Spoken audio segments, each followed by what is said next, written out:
The perceptions we have with other people and how others perceive us is a very interesting perspective, especially spiritually. And that's what we're going to share about today is truths, concepts, beliefs, and the unusual reality people go to if they don't get the facts.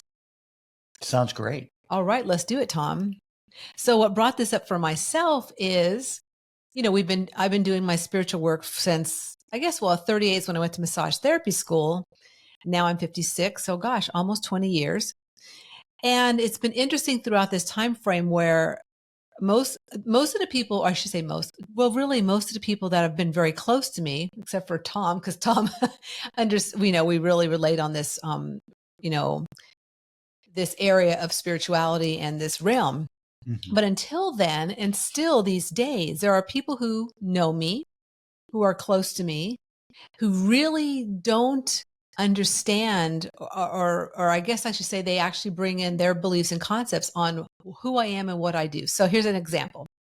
So lately on this podcast, we've been sharing about some of our experiences that we've had with also, extraterrestrials, our experience we've had with apparitions, ghosts, energies, and some people we've known that, have said to us, wow, you're really, well, one person actually said recently about, that I'm a witch and I used a Ouija board. So I'll be straight up with you guys. And, that really kind of just caught Oh, me. you can be a witch, but she doesn't. When she has a Ouija board, she hits me over the head with it. Funny, Not really. I did a Ouija board once when I was honestly probably about 15. And we were in a closet and it scared the crap out of me because we had a candle going and the candle got really big and we felt something in the room and we were in a closet and it was just Mhm. crazy. So that's the only time. Well, except for when I was really little, actually my family had a Ouija board. Now, why in the heck they had a Ouija board, I don't know, but they did. And so, but that's my only interaction with the Ouija board was when I was like really young and 15 or 16. So Yeah, sort of in the early middle 60s, I remember Ouija boards showing up in the neighborhood and, other families, other kids. Remember, there's this family of like 5 girls, and I seem to remember they had a Ouija board. And so it was a bit of a fad back then in sort of the mid 60s, say 65, 66, something like that, 64, 65, 66. I don't know. well, and it's interesting with the Ouija board. I mean, I don't know the history behind Ouija boards. I don't know like who creates these, but there is something about them that's really kind of doesn't feel good to me for sure. Well, so the reality of discarnate spirits or that, souls without bodies, that's for us, Mhm. we have experiences and that's a reality. But, that's doesn't, we also work with our spiritual helpers, which are, master souls is one way of, saying that, or angels or messengers.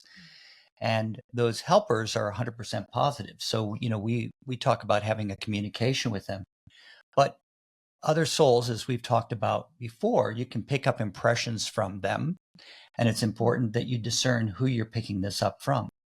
We also have a spiritual cleansing technique, which is what we call it spiritual cleansing, but it's just a quick technique to kind of uplift my thinking, my thoughts, my vibration, so that I tune into the highest source, for my personal evolvement.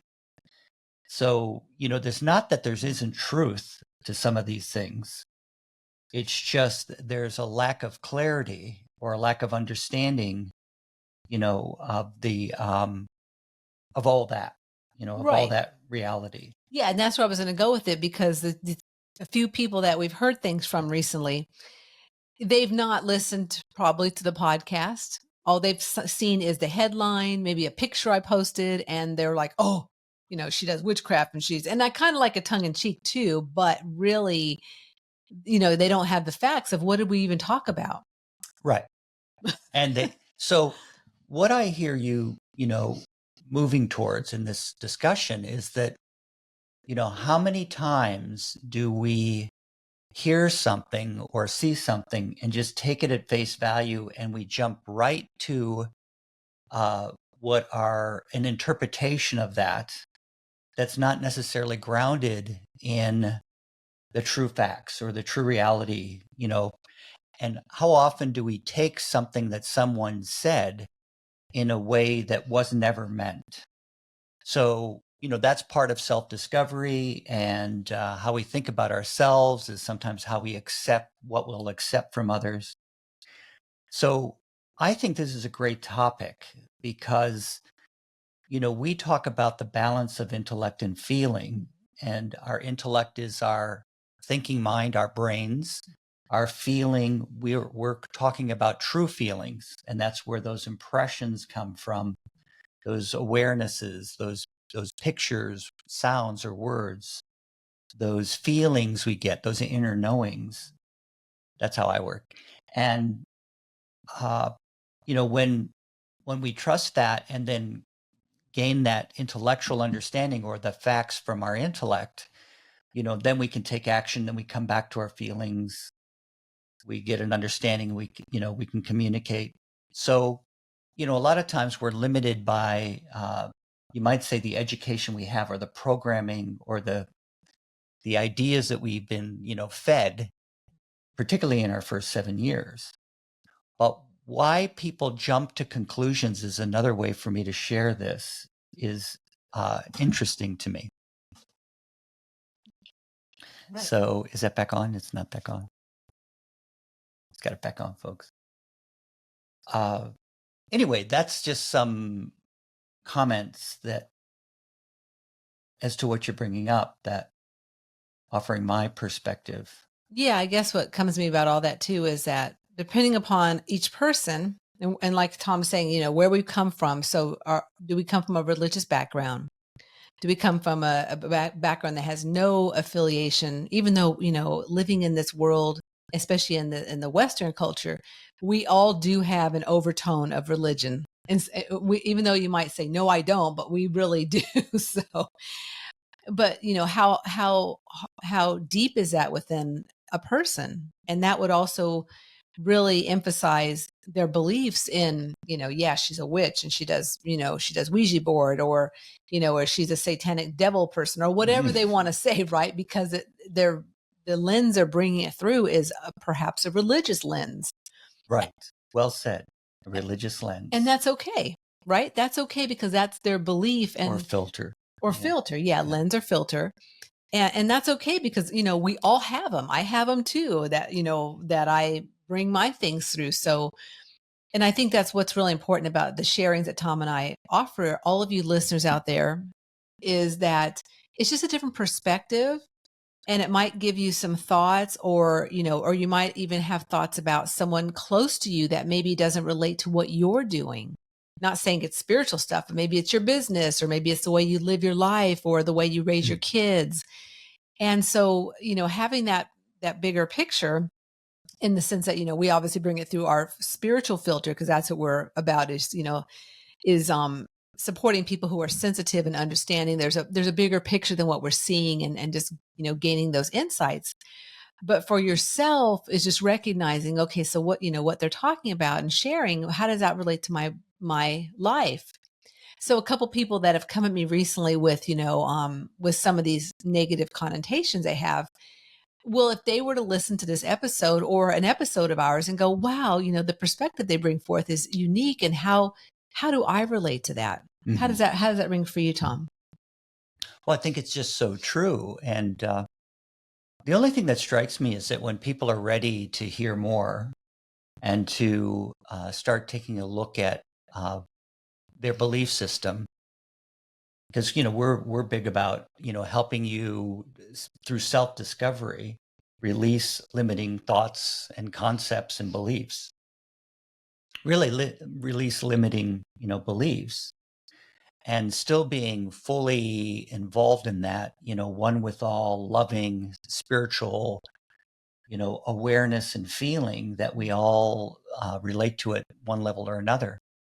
And I just know that over the years, every great sort of prophet or mystical person, or someone that started a new religion, so to speak, they had a great simple idea, they communicated it to other people, and then over time, it gets over organized. Are you And talking about Jesus? yeah, well, I'm talking about all of them. Right. Yeah, There's it's true. quite a few of them, so Yeah. there was aspects of their message that was very clear. And, I don't know if, I'm sure that, um, whoever you want to talk about, Buddha or Jesus or Muhammad, there were aspects that were very clear, that there were spiritual truth behind it. And probably there's religions we've forgotten about that, there was a lot of spiritual truth behind it. Even, there's ways of interpreting spiritual reality in the physical that we're in. There's ways that we share it with others, and that people in the past have shared with others to help them relate to it and understand it. So, there becomes a time when their thought process, they get it so overorganized that the only time it gets off is when we all have our interpretations to our feelings. And I recommend that people get your own interpretation, feel into it, get your impression, interpret it. You can modify it later as you get more information or more facts. And I usually find how my sensitivity works is I'll feel something. And as, somebody says something, like I was listening to some candidates recently, political candidates, and there's some of the promises they made which just rang hollow to me. Which that's all I could I could just describe this feeling of it was hollow. So I thought to myself, it's funny how I kind of doubt that, when really I'm probably spot on. If I just trust that there's a hollow feeling to it, and then maybe I get some facts behind what they're talking about, oh my God, I was right. My sensitivity backs up. And I've also found this with other religious. I've been listening to some folks who are religious scholars, and they've read all the old religious texts, and they're trying to make sense of it, and they're going about it from a real intellectual point of view of who said what about him, or about Jesus, or about some saint or some apostle. And it's fascinating because if I ask myself in my true feelings or in my intuition part of me, I usually know the answer. And if I ask myself, well, where did this get off? I just kind of like, I can just know that, like, or I get a picture, and it's so great later in life to be listening to, say, the scholars and go, oh my God, I knew nothing about that. And I was spot on. Because they'll tell you about the different contradictions to different texts and which ones were chosen. And what's funny for me is I look at all those and I say, there was truth in all of them. It's just someone's interpretation of the truth. So I guess where I'm really getting at is once we decide that our truth is the only truth, that's when we have a problem. That's when we're starting to be dogmatic about what we, believe in. So there you go. Yeah. So I guess piggybacking on that a bit is that lately I've been hearing from people that they're obviously very fearful, very scared, very frightened of, what's coming, and Mm, the beliefs as, as a collective of, if this, again, back to the political, if this person or that person gets in, no matter what side it is, everything's going to change and my life is going to be, this way and that way. And so right. it's really recognizing within yourself, like we're talking about beliefs or concepts, is, your own beliefs, your own concepts, and where you're at energetically, and other people too, like the people that, had said some things to me recently, or I heard things about it. It's, they're at wherever they are on their journey, and I honor that. And I think that's the part for myself that I notice in a lot of people is there's not a true, I'll say namaste, like, the light in me honors the light in you, no matter what it is. There's that's kind of missing right now. It seems like it's Well, we could very, use more of it. That's for sure. we could really use more of it because of the Mhm. fact that, and I guess that's really why a lot of this is honestly happening. If you think about it on a big picture, and a learning and growing experience while we're all here, is that it's happening, it's occurring. So there can be some type of learning from it. there can also be some type of growth from it for our soul's growth, and that's individual, right? So Right. my growth is different than Tom's growth. Tom's growth is different than mine, as well as you guys out there listening. It's like where you're at is where you're at, and that's the perfect place. Yeah. There's nothing wrong with where you're at. It's just it's when it gets into that. I guess I'll say like the other. It gets so intense that and people just really can't even talk to one another. That's the thing too. And that's been that way for several years now, and probably longer than I've even been alive. It's been like that. So, but it really is being amplified now. And I really feel it's because we're at this place of really shifting into whatever it is for you, right? Like for us, it's really supporting people in understanding who they are as a spiritual being. And that's really important for myself. And that's why in the lens that I bring forth and that Tom and I share, that's the lens we bring forth because that's what we're here to share. Yeah. So I guess it's really, if we go back to that one simple idea, jumping to conclusions about what somebody's talking about. So that's based on concepts.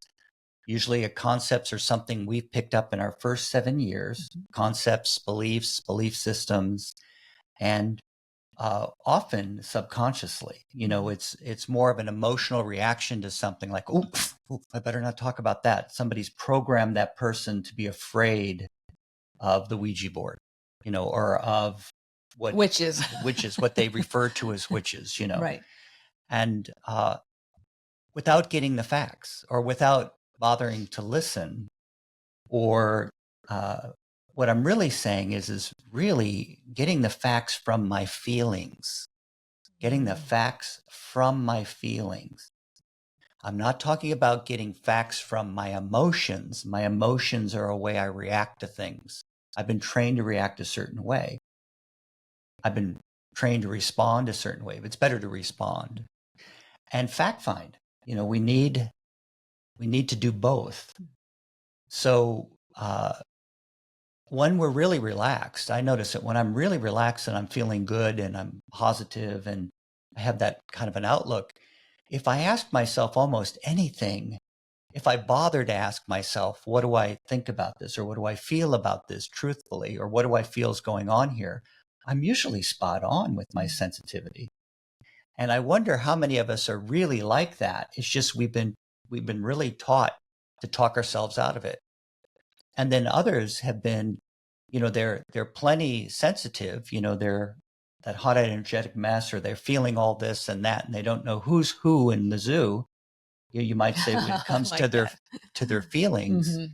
is that they don't have enough discernment or fact finding, or who they don't bother to take a look at it. So I guess we've all been trained to react, and we need to react in certain ways to keep these physical bodies here. We have to have some level of fear, but I suppose that maybe spiritual growth is transcending that. But even that becomes a big religious trip, of self-denial and this and that, and now you've got to be a ascetic or a mystic. And again, there's nothing wrong with that journey. I mean, that's just a journey for the soul. I accept the soul that wants to be homeless or be a bum. I accept the soul that is on a power trip. I accept the soul that's self-effacing. I mean, it's just whatever works for you, and it's going to take time. Evolution of the soul's easy by an inch, but it always comes back to this balance of intellect and feeling, or my true feelings. Again, I'm talking about feelings and my intellect. The power comes from my feelings. But why we tend to, well, there's definitely a inner security. Our concepts of our inner security get threatened, and some of those concepts are good to keep us alive. Like we need certain concepts. We train little kids to not touch that hot pan, to, get help where they need it, not to cross a road without looking. Those are great concepts. There's nothing wrong with that. But it's when we start to limit ourselves, and if we start to think, I'm only so good, I can only have so much, I'm poor little me. Well, there's an example. It's not the only one, but there's an example. Or on the other hand, it's like, I need it all. I have to have it all. You don't have to have it all. If you're in balance with your true feelings, you don't even want it all. You want what you need for your opportunity for spiritual growth. So this is what occurs to me. But I love that you came up with this, because it's such a constant we see out in society. So what's a solution? What's a solution to, well, one, for me, not buy into others' reactions and allow them to be ignorant if they want to be ignorant. What's a solution for you? Well, a solution for myself, because this obviously came up recently, and it comes up quite often in different situations, is to really be okay with who I am and what I'm sharing. And now this has not been easy through the years, because again, some people around me close by, didn't know what I was doing and thought I was, doing weird stuff and whatever. And maybe to them it was weird, but yeah. So the solution to me is really honoring what I'm sharing and honoring what I'm here to do. So the word I'm picking up is my authentic self. Sometimes that's thrown around quite a bit. Oh, authenticity. But no, it really is about, my soul that I'm calling Teresa this lifetime. What am I here to be? How am I here to express myself? How am I here to show up each day in whatever situation? And just knowing that, okay, and being okay with what I'm sharing and being okay with who I am. And again, that took me, and it's still an onion, right? So I'm constantly unfolding new layers of myself, but I'm much more relaxed with who I am, what I'm sharing, and moving that out into the world more, so I can support others who are ready to step into their authenticity too. Yeah, I love that. We're all practicing. And it's like, for me, that evolvement where I'm starting to, I had gained some knowledge, I have experience, and I turn it into wisdom, is I have to practice it. If I go, oh, geez, I always put pressure on myself in this one situation. Here's another example. Why did I run into this thing? Certain people that I look up to stimulate me. Well, I'm just practicing and I'm becoming aware of it. But if I deny it, like if I go, oh no, I talked myself out of what I did or what's influencing me, then I can never heal it. So, but if I can come up with, usually for me, positive affirmations work, and realizing that it's, spiritual growth is by the inch, it's a cinch. And I guess a lot less judgment of myself helps me to be more relaxed, with others. Yeah, so I guess this is a good place probably to wind it up, and just recognizing for yourself, listeners out there, that in the midst of us sharing a lot of the things that we do and the things, the techniques we use with cleansing different things, you have to find what works for you. And that's what we've had to do too, right? Like in the midst of the last 20 years, I've been a massage therapist and healer, etc. I've gone through different iterations of this technique, that thing, and what works now, what doesn't work now. So it's really finding what works for you. And I think that's the big key of what we like to offer is, in the master classes we offer, the Intuition Now and other things that we do, is we're just offering things that work for us. Now it may or may not work for you. And so that's one key I really want to leave However, with. we get a lot of positive feedback and how clear it is. Yeah, right. And Well, how it yeah, helps people pull things together. And, because they're ready for it. but I'm a big believer in there's truth in all things, Mhm. and not one thing has all the truth. Yeah, And that's a great the Tom. more that I'm accepting of another person's interpretation, the better off I am. Unless it's infringing on my boundaries, on my right to be myself. Right. Well said.